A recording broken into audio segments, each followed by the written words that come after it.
two cells at one time. The cells are in dewars here. They redundantly measure the temperature of the water that's flowing into these dewars, into a loop inside these dewars and coming out, and calculate the heat from the normal mass flow relationships. So that's in one corner of the lab, and sort of in the middle of the lab is the mass spectroscopy setup, which I'll come back to in just a minute. But let me show you the types of capital that they're really dealing with. It's as I say, a bottle welded. It's welded under vacuum conditions, filled with powder, and this simplified bottle here is shown inside a normal kind of diode electrolysis cell with heavy water. The real cell they have actually has a recombiner in the top, and I don't have to have that picture right here. And they use overvoltage electrolysis that plates deuterium onto the surface of the bottle, diffuses through, and builds up pressures that can be as high as 1,000 atmospheres. And I just want to show you their first run, which is really the most spectacular run that they had. But they, as of a year or so ago, they had 6 successful heat-producing runs out of 6 tries. Always they have a period of incubation where the input power, which is volts times amps basically, and the output power is measured by the calorimeter track for 2 to 3 weeks before they begin seeing excess heat. In this case, they had something like 85 watts for 2 weeks.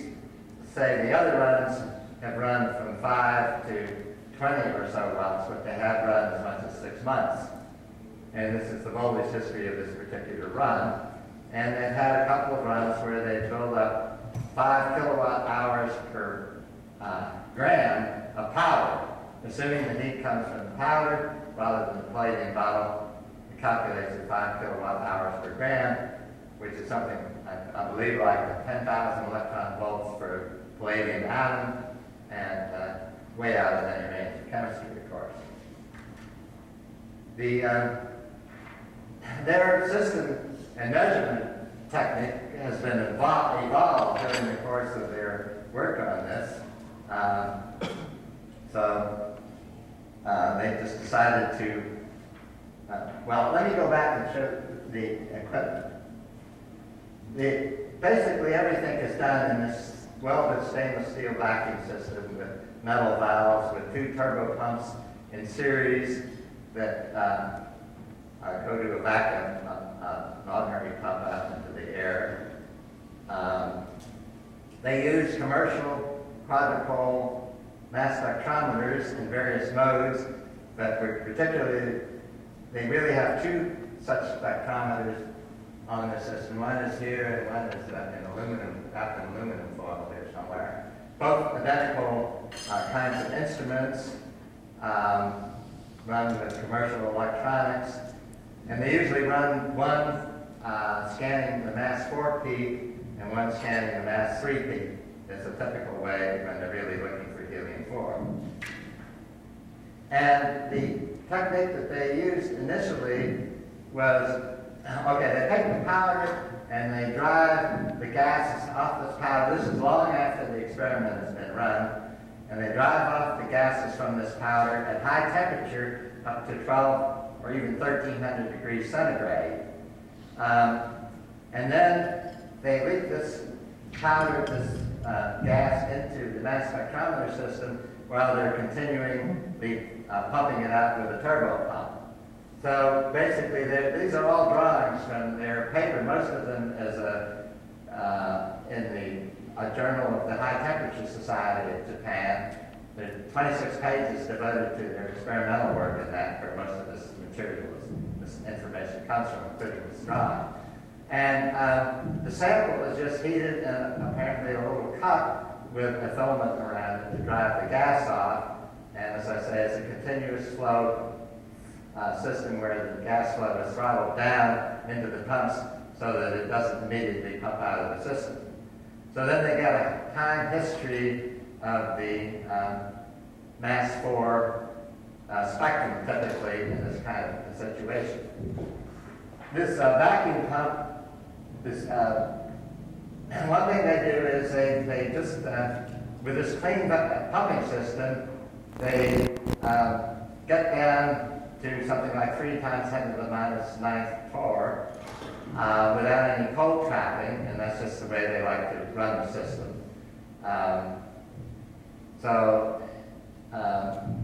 These samples are pumped down to that kind of a vacuum before the gases are driven off by turning on the filament.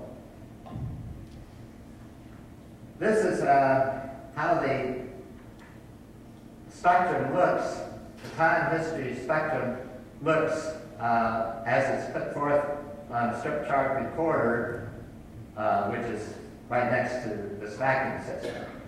In this chart, time is running from in this direction. These are currents that are put to the filaments that heat up that little capsule, driving off the gases. And these are all repeated scans of the mass 4 peak. And they get a lot of outgassing right at the start when they turn up the filament temperature. And you can see immediately the D2 plus peak. There's been no separation of D2 plus from helium in the gases that are driven off from this metal. And, but actually, in this kind of system, as far as I can see it, well, there's data to show that the walls and the surfaces are coated with light hydrogen protons, and the D2 is continually, that comes off, is reacting with this, either on the walls of the powder, and disappearing, presumably forming DH. So you have effectively a pumping action that is decreasing the D2 in this sample, in addition to what's flowing out through the leaking valve. And you begin to see the spectrally resolved helium-4 peak coming into greater prominence as this run progresses. So this is a run in powder, palladium black, that has had a history of production of heat. I don't know from which of the 6 runs that they have published it came from. This is a run from the same powder that has not been produced heat and has not been exposed to D2 gas. And this is just an instrumental background without that little furnace being run at all. And then you go back again to the picture of the system. As I understand it, these, they can, with the system, they can take 3 samples of powder with 3 individual furnaces and put them on these little end pieces here, and then pump it down so that when they set up, they can run 3 samples, and it's typical to run, I think, 2 that have been exposed and 1 that hasn't been exposed. Now, they've looked at the general gas background that comes off, and as what we should see here are plots of the gases that come off from samples that have been run with the D2 in this electrolysis double structure cathode process and those that happen. And if you're looking at just mass 1 and mass H and H2 plus peaks, you get basically the same time histories whether the thing has been run in D2 or not, because you get, I guess, heat from the material boiling off the filaments and the little capsule and I guess the walls too. But you see a big difference, of course, when you get to mass 3, because you have a lot of DH in one sample and not much in the other. And same so for D2. It is a very much smaller amount of mass 5. One of these is mass 5. But then again, you see you have a lot of H2O plus, DHO plus, D2O plus, and so that's the general environment in which these measurements are being made. Now, after they had done many samples in this kind of approach, then they went to a different kind of way of handling the gases.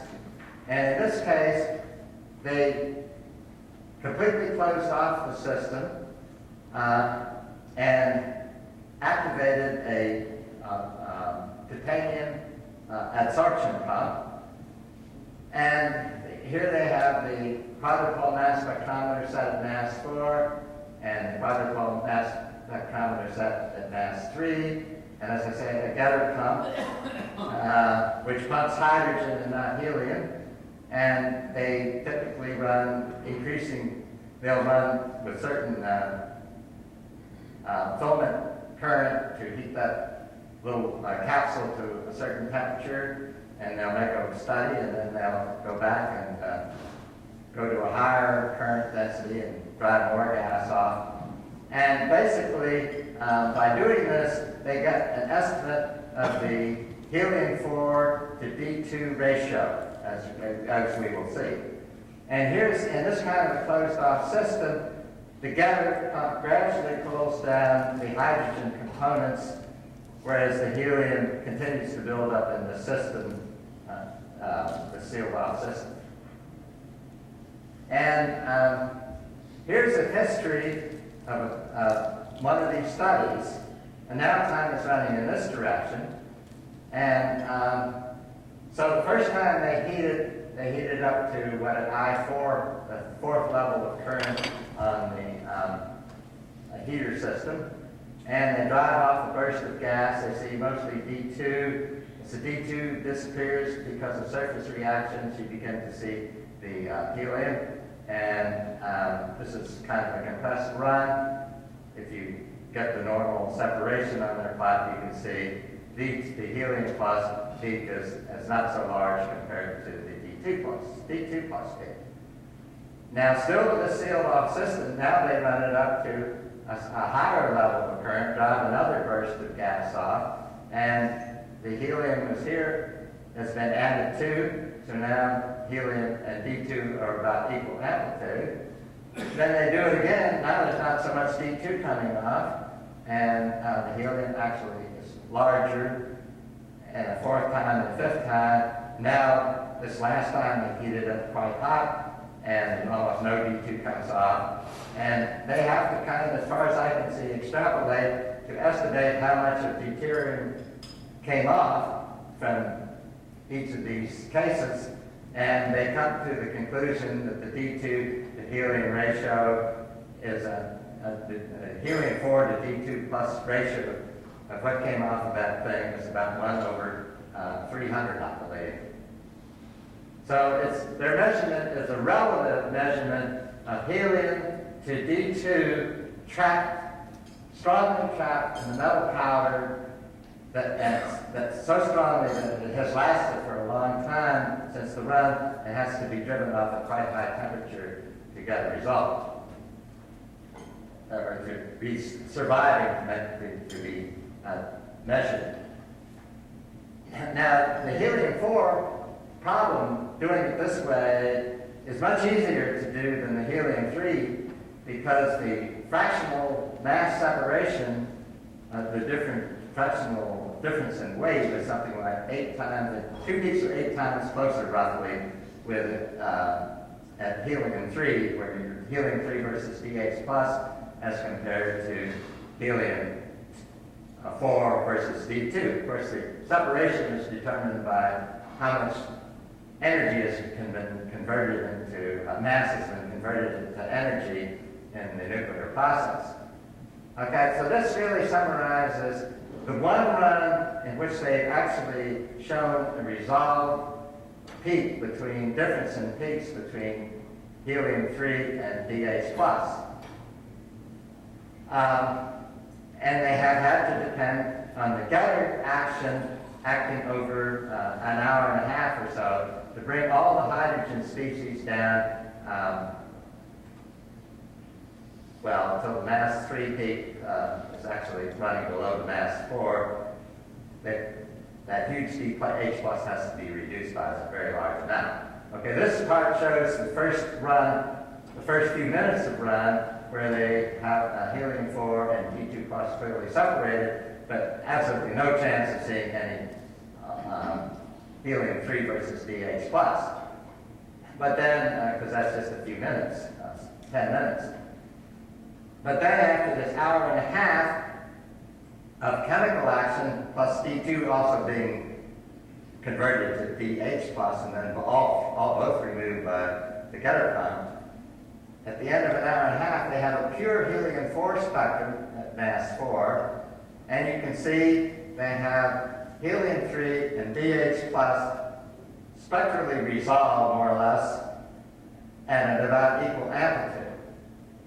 And from the currents in these two supposedly identical mass spectrometers, the ion sources being run in the same way and everything, they have the basis for the helium-3 to helium-4 ratio, which is something between a tenth and a fifth in this particular case.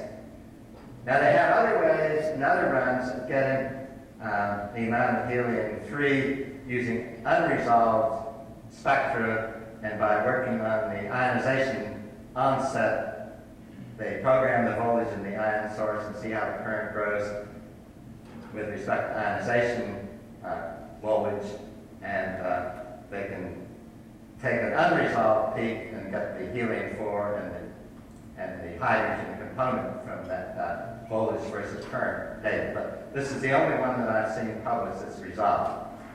So that's really all I want to say. I will show you some pre and post pictures of the grains in their DS cathode.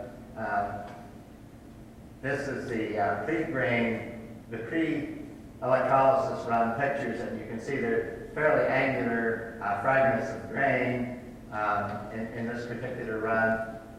This particular powder has been used more recently. It's about 0.04 micron powder. The earlier work, most of the runs, I believe, were with 0.4 microns. But in any case,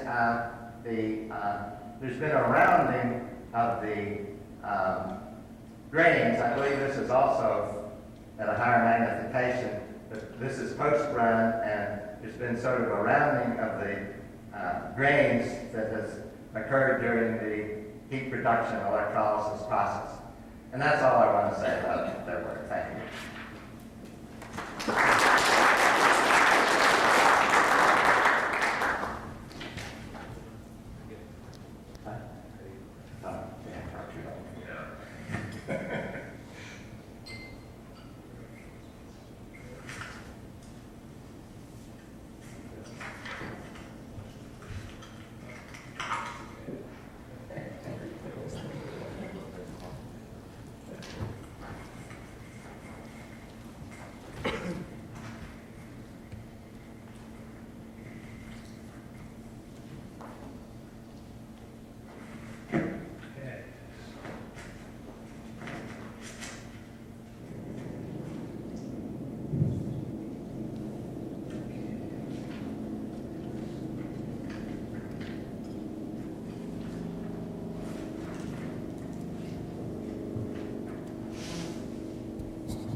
Still expensive work.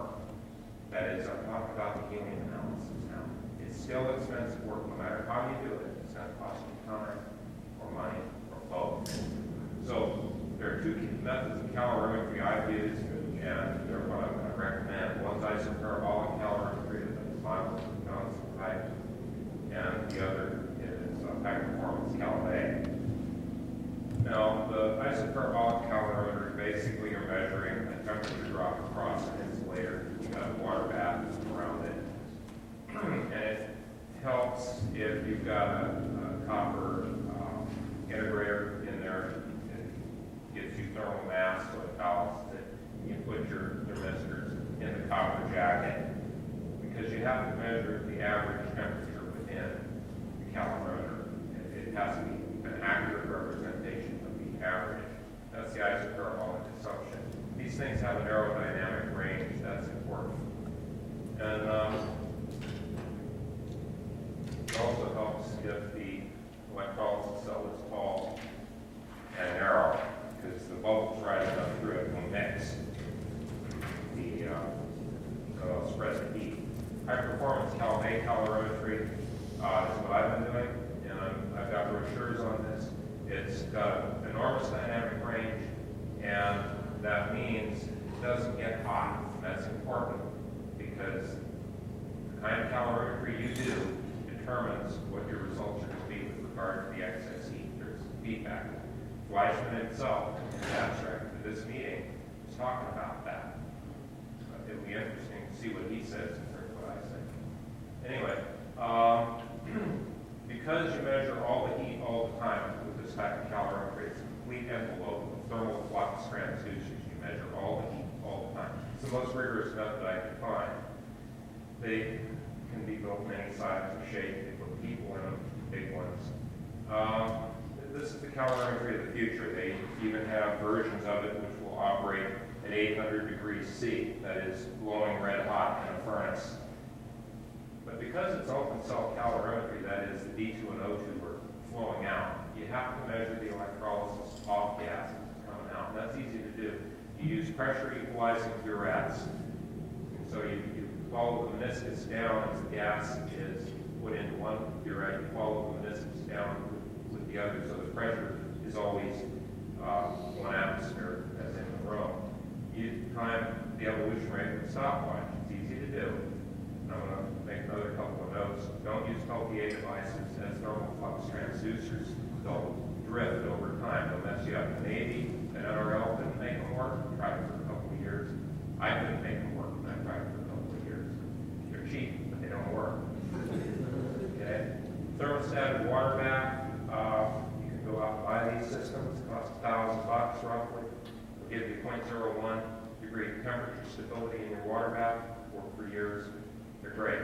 Just go buy one, put it in a tank, and go for it. I would avoid systems with pumps and hoses. And I have brochures on that type of calorimetry because people don't know so much about it yet. It's not so popular.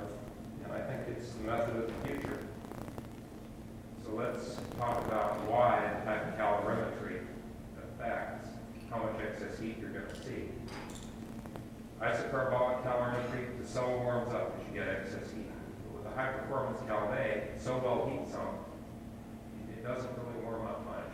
And that's the feedback that Fleischmann talks about in his abstract. What I think is going on is you build up an oxyhydroxide film on the cathode surface, and this acts as an activity step-up transformer by passivating the cathode surface.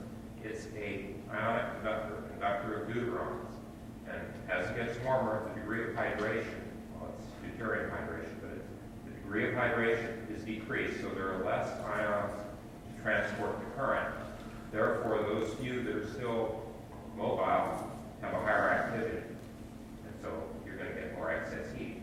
Well, the warmer it gets, the lower the hydration, the more the activity, the more the excess heat, and it goes into the thermal runaway.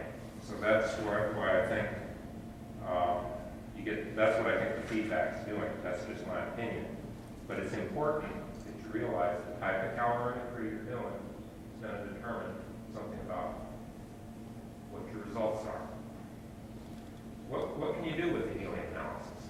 Now, helium analysis is nuclear products analysis. That's what I've been talking about, is nuclear products analysis. And analysis doesn't need to be exceedingly difficult if you're going to just do it at a qualitative level. First, you have to establish your helium-4 backgrounds, run controls, and that means, no heat, no helium type of experiments. So qualitatively, you can do when there's heat, there's helium. When there's no heat, there's no helium type of experiments. So our first experiment, I'll mention it again, 8 times excess heat, 8 times helium, 6 times no excess heat, 6 times no helium. The odds of that being a systematic error or something like 0.0061%, in other words, mistake, most likely. The Navy discovered our work by reading about it in the Wall Street Journal. We published it in a referee journal. The referee journal found out about it. The Wall Street Journal found out about the referee journal and published it. And then it subsequently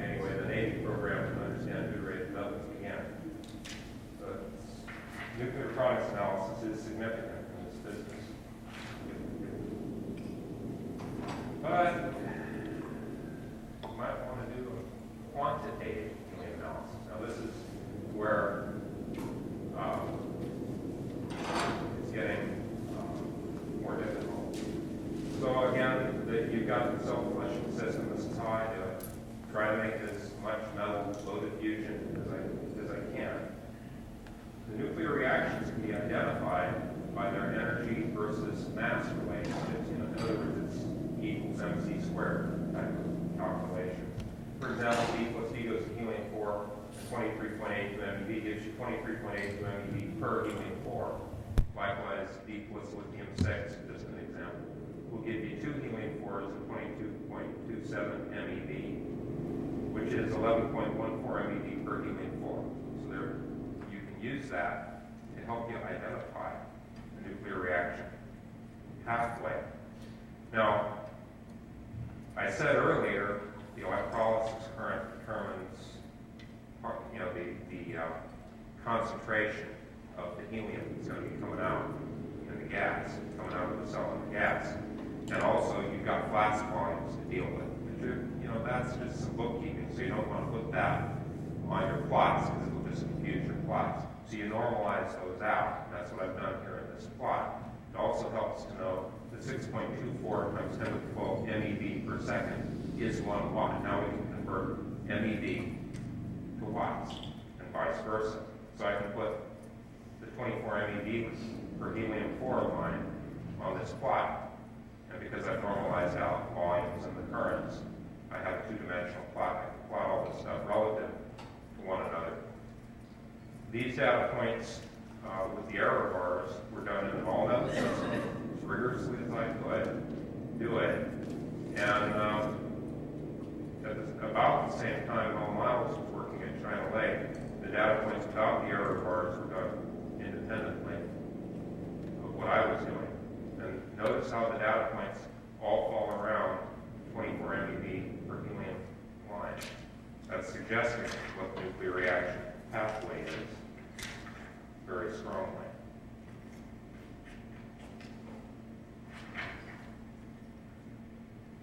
Now, getting back to the heat versus helium analysis, if you're doing a helium analysis of the cathode, if it's a surface reaction, it just isn't going to work because the helium went out in the gas phase. And I don't want to make that statement too strongly because different systems, different results.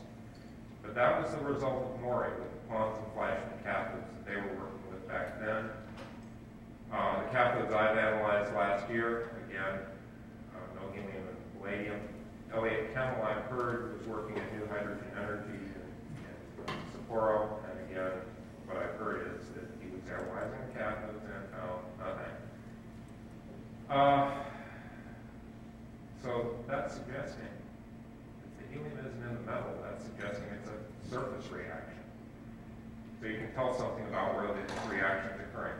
Helium-3 analysis, I'm changing the subject radically now. Helium-3 analysis can be used to analyze tritium in metals. This is the Reifenschweiler experiment, for example, and there's some work on this going on now at Los Alamos. Tritium radioactively decays to helium-3. If the helium-3 is born within the metal, it's got to stay there because helium doesn't diffuse through metals. So you can measure rates of decay and so you can analyze the metals by doing helium-3 analysis.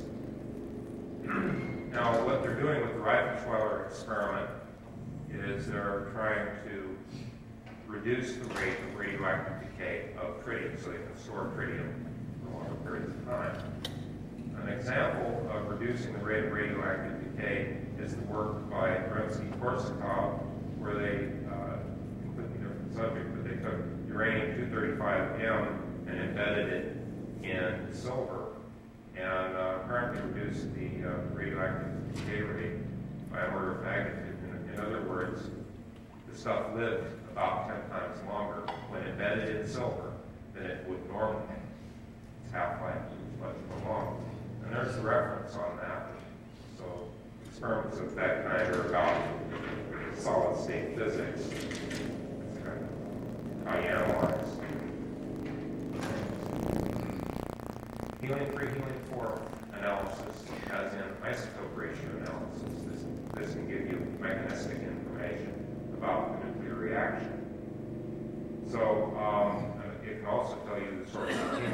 Why? Because there's neon in the air. And you can, with these fancy mass specs, the $500,000 instruments, you can analyze neon 22 or neon 20 and compare that to the helium-3 and helium-4 you're seeing in your samples and determine whether or not the helium is from the air thereby.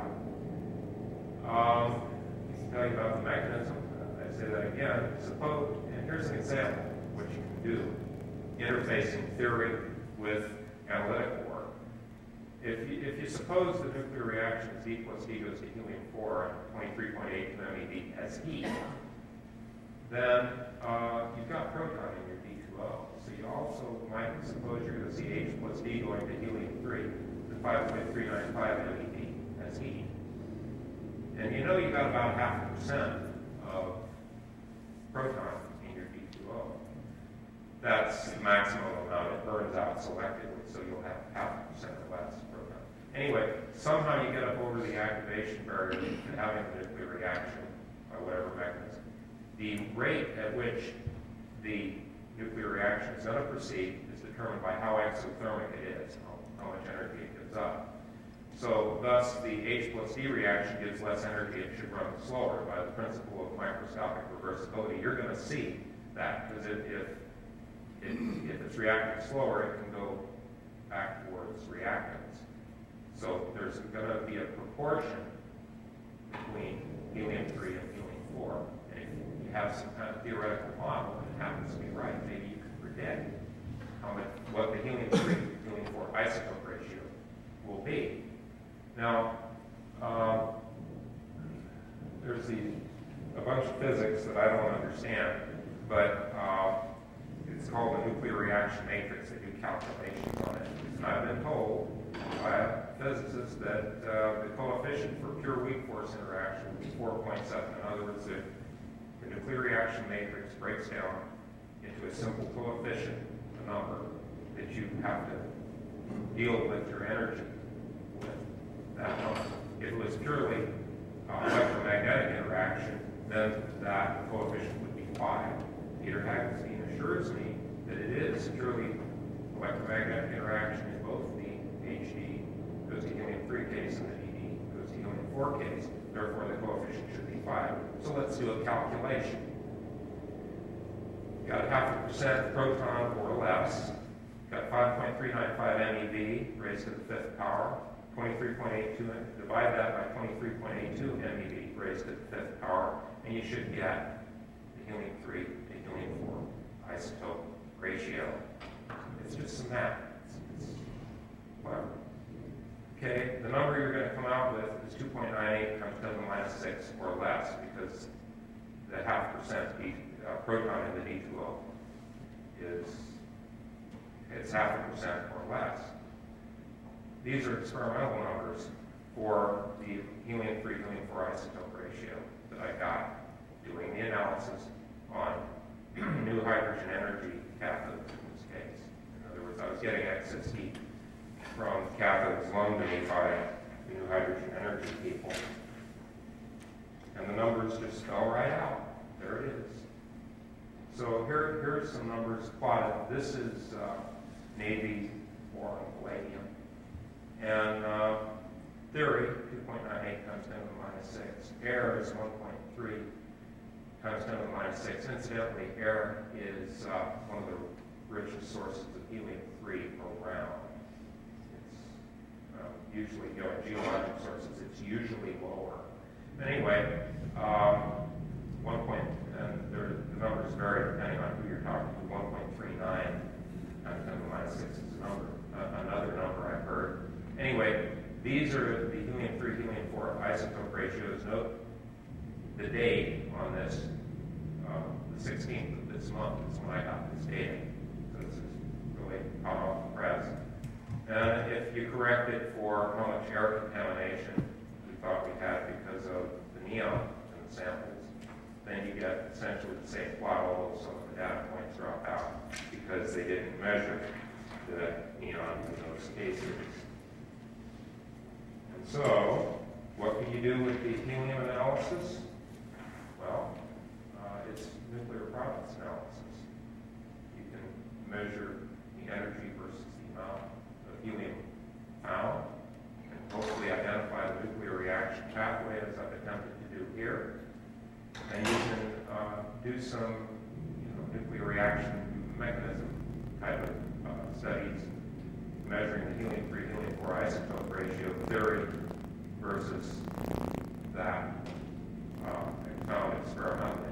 Again, the numbers happen to match, so that's kind of interesting, and that's suggesting purely electromagnetic interaction. Anyway, helium analysis is significant. And that's what I have to say about it. Now, I've got all this information and a little more on a poster in the other room for later, and we're open for questions.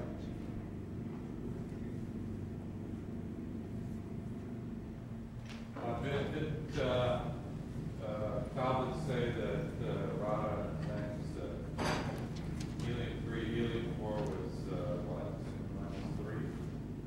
Well, 10 to minus 1. okay, but Okay. I'm doing strictly Pons and Fleischmann type catalysts. Also, they had much more hydrogen than they use lithium hydroxide of D2O. They had a much higher H-to-D ratio to begin with, and who knows what it was after it got through the plating bottle. Yeah. So, probably you expected it to be higher, maybe not that much higher. Yeah. Here goes. Sorry, Mr. Calvin, what are Arata and John,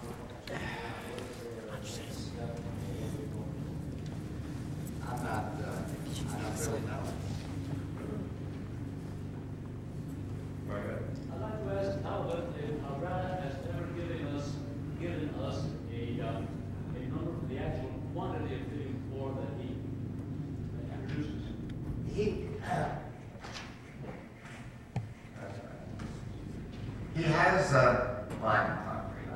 has got, I quoted numbers that they're based upon the helium-4 to D2 ratio, and he assumes that the ratio for the sample that he had applied to palladium with a DD 1-to-1 ratio, then he says the amount of helium that you got would be commensurate with the heat transfer. But he's actually making his measurement on a very small fraction of the amount of helium that would have been in the sample if been plugged at that time. So it's really a ratio measurement, but if you assume the ratio didn't change, as the hydrogen left the piece during periods of time and pumping it down, that ratio would remain constant, then it was commensurate. I would say that's all he can say. And he goes through his logic, and his logic is based upon the ratio, which he printed in his paper, and then an assumed 1-to-1 ratio of PD to D. So it's not an absolute measure. Go ahead. you mentioned that the helium-4 was produced on the way to the surface. Mhm. It could be produced in the electrolyte, right? Near surface, either in the electrolyte. I'm more worried about in the near surface of the palladium, because then you're going to get retarded release and messiness. Pons and Fleischmann type of cathode, because it could make it complicated. Yeah. It was my understanding that he heated the samples up to 1,300 degrees to drive the helium out of their locked interstitial locations. Right. Why do you call that surface reaction? Well, no, he's got a bottle. I don't. I mean, the Pons and Fleischmann cathode is a cylinder of solid palladium, so it's sort of a different ballgame. And I I don't. think that point should be clarified, that it depends on the nature of the device. Well, yeah, of course, I took it for granted. Yeah, I just want to say that is a major point that critics are bringing up. they say that the work that we did is in conflict with what Arata's did, but I think you have to realize it's very different experiments. Ours is the standard plasma ponds, and they have a specialized plate powder. I talked to Russ George about this. In fact, Russ George has visited their laboratory in Japan, so I don't know if he's here, but he can give more recent details on their work. But it's a very specialized powder, a nano powder, very small size, and so their process is taking place inside their hollow cathode, and that's quite a different setup than what we've done. Go ahead. Yeah, I have two questions.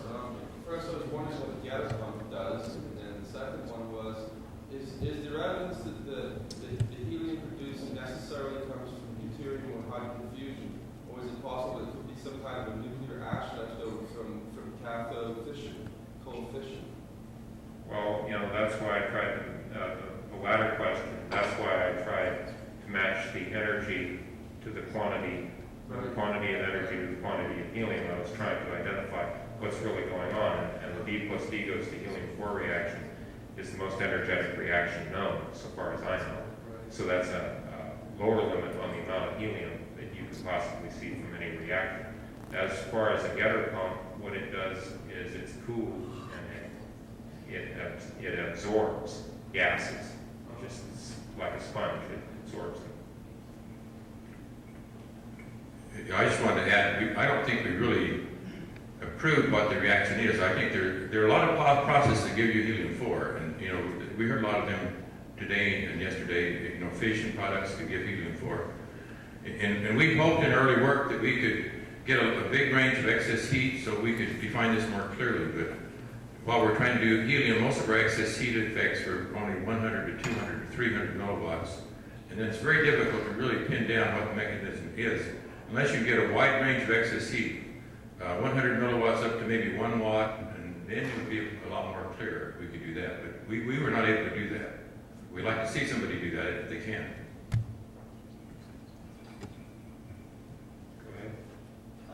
It's more about the surface. A lot of people are saying it's a surface reaction, and it's sort of a calorimetry question. Would if Scott Chubb's really cold theory is coherence is correct, and if it's colder, is the surface colder or is it warmer in the interior of the cathode? Well, you've got the electrolysis force sort of there, whatever that activity is doing, because you got 10 to the 7 volts per centimeter voltage gradient there, and I don't know if you can really call it hotter or colder as in temperature. I mean, what can you say? If it's somehow the electrolysis is forcibly organizing the atoms in that locale, then I guess you'd have to say it's colder because they're not moving, they're not radiating. If the surface can radiate where the interior can't. Well, see, now you're beyond it. Scott, would you like to comment on that? Well, I think it's a different situation than the one that I envisioned. The loading is much easier to acquire as you get down below those low temperatures. So it's really not such an electrical loading situation. It's really basic thermodynamics. You're in the beta phase already. But I also think that it would be colder in the interior, and a coherent process, whereby you'd be heating up the boundaries. So it would be consistent with what would appear to be a surface reaction. Helium would be released at the boundary.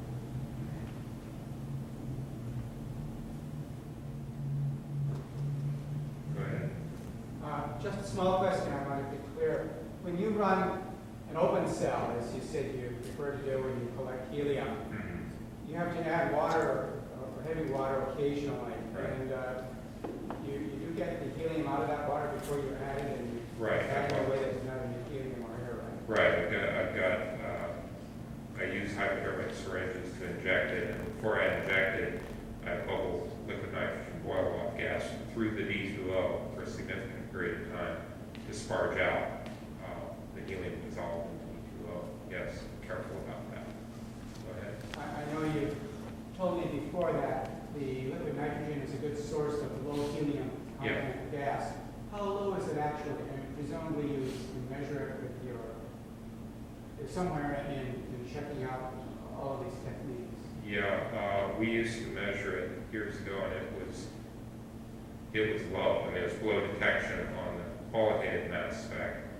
And as far as recently, I mean, when your analyses cost hundreds of dollars or are worth hundreds of dollars per analysis, I just don't do it. I mean, I can't. I just can't do it. But it's low. I'll guarantee it's low for physical reasons, because the gas evolving takes the helium with it. It extracts it, in effect, from the liquid. And it's a copious source of nitrogen. I mean, you have a tank and you can just use it because it's cheap. It's a cheap source. So we could say that below 1 part per billion, and in the part per trillion range somewhere. Go ahead. The quantitative measurements, of course, require calibrations, and on the calorimetry side, the heat, people in the field tend to do their own calibrations. Now, when you come to the helium measurements, they're either made in-house or out-of-house. Right. In either case, there's a question of calibration. So my question is, have people in this field developed precise standards for helium concentration, either to send to the out-of-house laboratories to make sure they're doing it right, or to employ in their in-house systems? Have they done that? Yeah, they did. I don't No. remember any, but that may be not my memory. I haven't done it. I assume that if they're making their living doing helium analyses, they've done that. They do calibrate their instrument routinely. I know that. And I just have to assume that they're doing it right, because that's how they make their living. Right, but that's a real intellectual hole in our overall operation, it seems to me. I mean, let me pose the question another way. Do you think you can prepare a series of helium standards with high confidence at a range of concentrations, say from the parts per trillion to parts per billion to parts per million range? Of course. I mean, it's successive dilutions, of Yes. course. Of course they can do that. Yeah. So we could calibrate it, but again, they're going to have to then go and spend the time to do the analyses. Oh, it's expensive. Yeah.